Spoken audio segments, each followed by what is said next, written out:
ஷபா தலைவலிக்குதுடா, தலைவலிக்குதே, தலைவலிக்குதே. ஏன் என்னாச்சு? கடவுள் உண்மையிலுமே சக்தி படைச்சவரா? அவருக்கு சக்தி இருக்கா?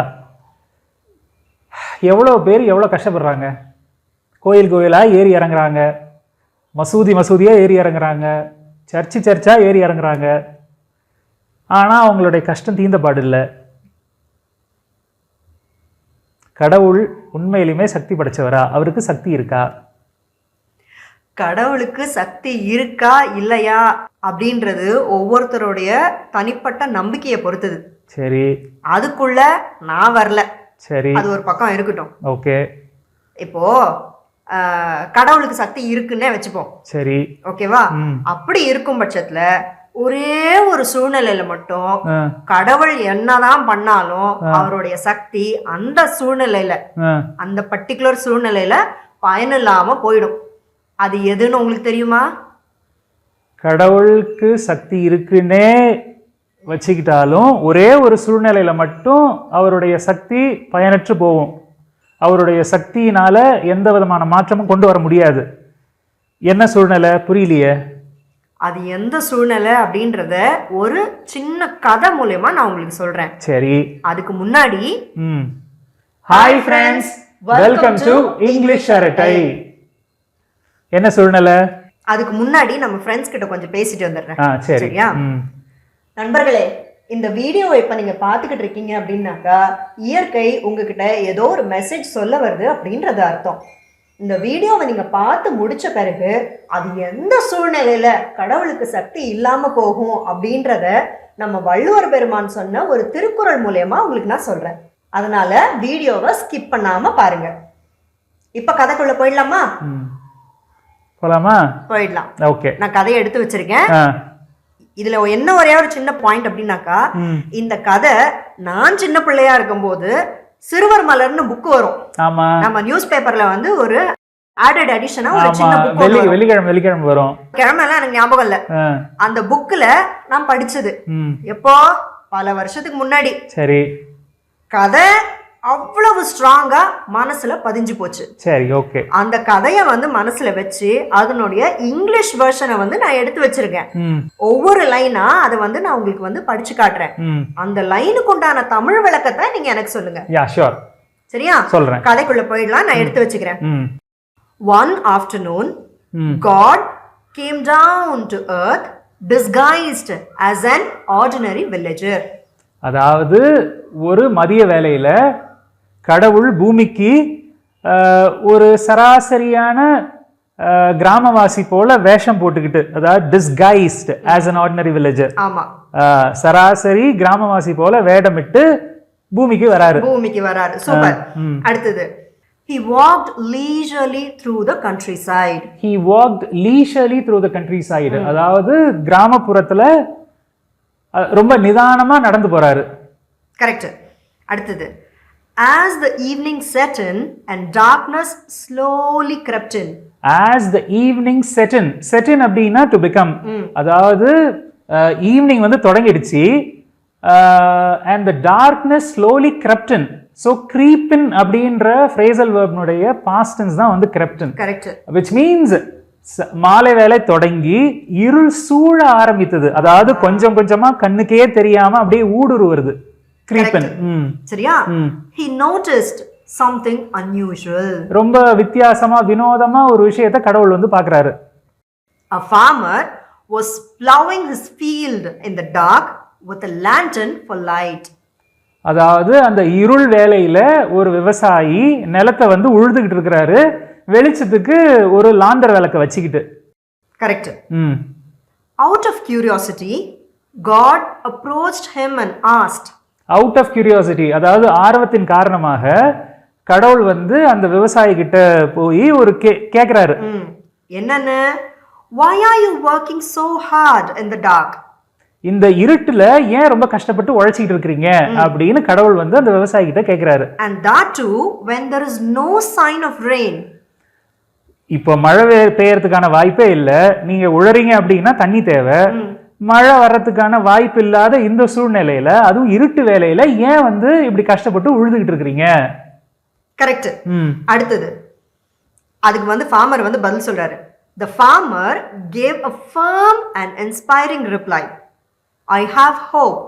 I believe it will rain. அதாவது firm and inspiring, அதாவது ஒரு உத்வேகத்தோட ஒரு திடமான ஒரு பதில் கொடுக்குறாரு.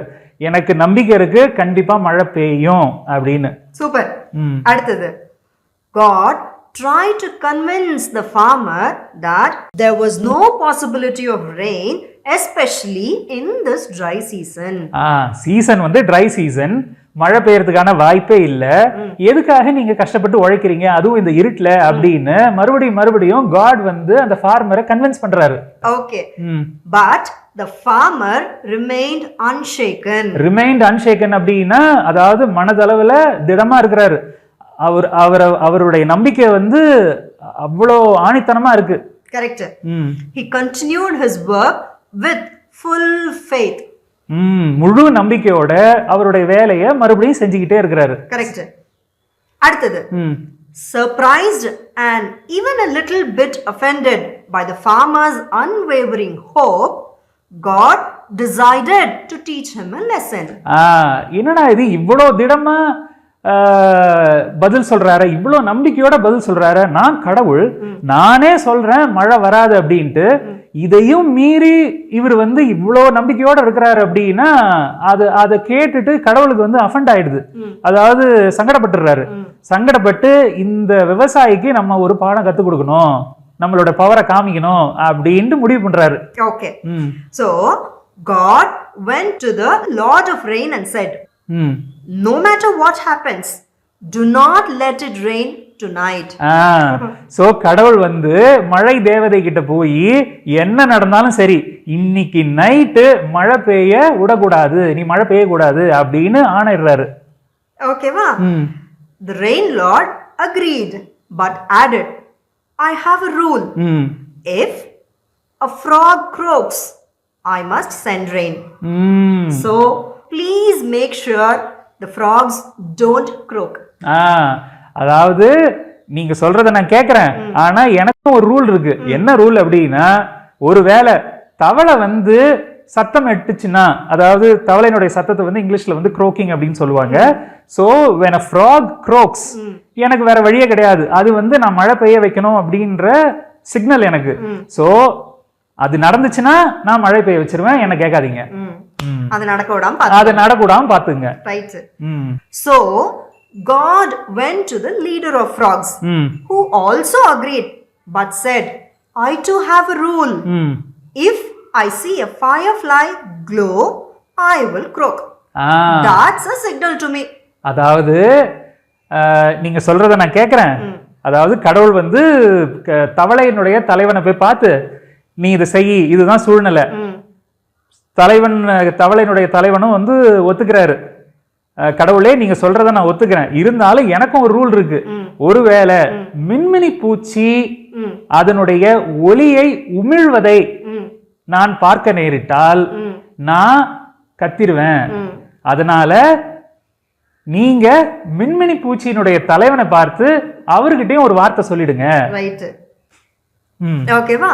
Determined, God next went to the leader of fireflies, who promised, don't worry, I will not glow tonight. அதாவது determined, அதாவது with the Lord of determination, அதாவது விடாமுயற்சியோட கடவுளும் என்ன பண்றாருன்னா, மின்மினி பூச்சியினுடைய தலைவரை போய் பார்த்து, இன்னைக்கு நைட்டு நீங்க உங்களுடைய ஒளியை உமிழக்கூடாது அப்படின்னு கட்டளையிடுறாரு. சரியா?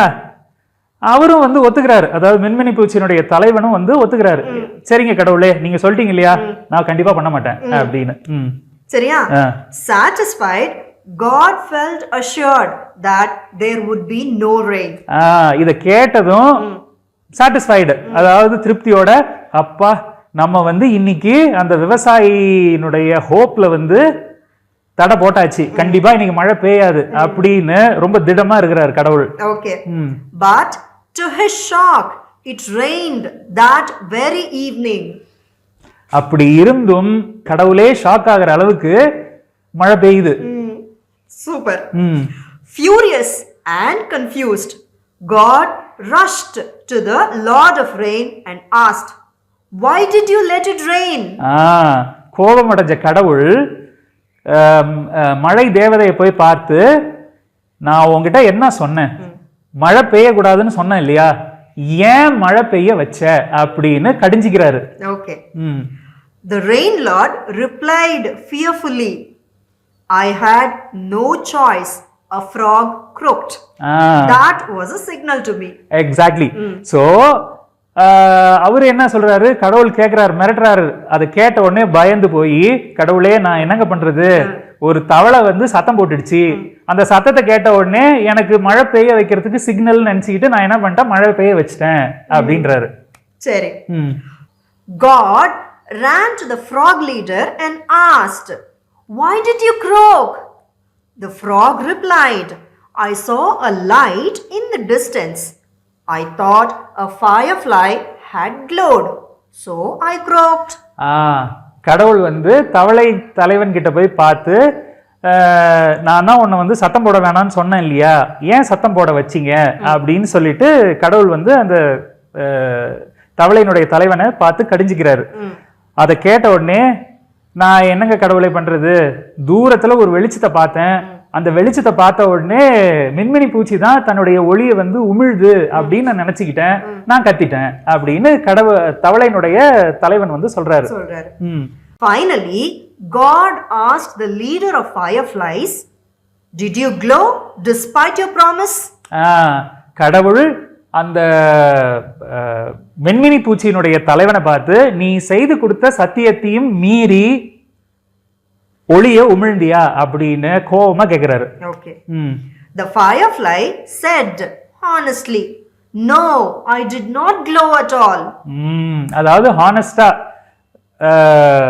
நேர்மையா வந்து அந்த மின்மினி பூச்சியினுடைய தலைவர் வந்து பதில் சொல்றாரு, கடவுளே இல்லைங்க, நான் சத்தியமா சொல்றேன், நான் வந்து ஒளிய உமிழல அப்படின்னு. Only then did the truth come out. The frog had mistaken the light of the farmer's lantern for a firefly's glow and croaked. That croak triggered the rain. அதாவது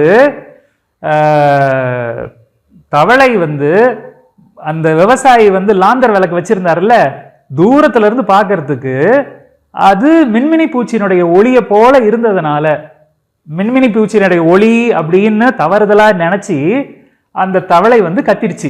அந்த கத்தனதன் காரணமா மழை வந்து பெஞ்சிருச்சு. Moral of the story. When your determination is strong, even God cannot stop your success. உன்னுடைய விடாமுயற்சி வலுவா இருந்ததுன்னா கடவுளால கூட உன்னுடைய வெற்றியை தடுக்க முடியாது. கரெக்ட். இப்ப புரியுதுங்களா? நான் ஆரம்பத்திலேயே சொன்னேன்ல, எவ்வளவுதான் கடவுள் சக்தி படைச்சவரா இருந்தாலும் ஒரே ஒரு சூழ்நிலையில மட்டும் அவருடைய சக்தி பயனில்லாம போயிடும்னு. கண்டிப்பா இதுதான் இந்த சூழ்நிலை. இதுதான் வந்து திருவள்ளுவர் தெய்வத்தான் ஆகாதெனினும் முயற்சி தன் மெய்வருத்த கூலி தரும் அப்படின்னு சொல்லியிருக்காரு. சூப்பர். சரியா? உங்களுக்கு புரிஞ்ச மாதிரியே நம்ம நண்பர்களுக்கும் புரிஞ்சிருக்கும்னு நினைக்கிறேன்.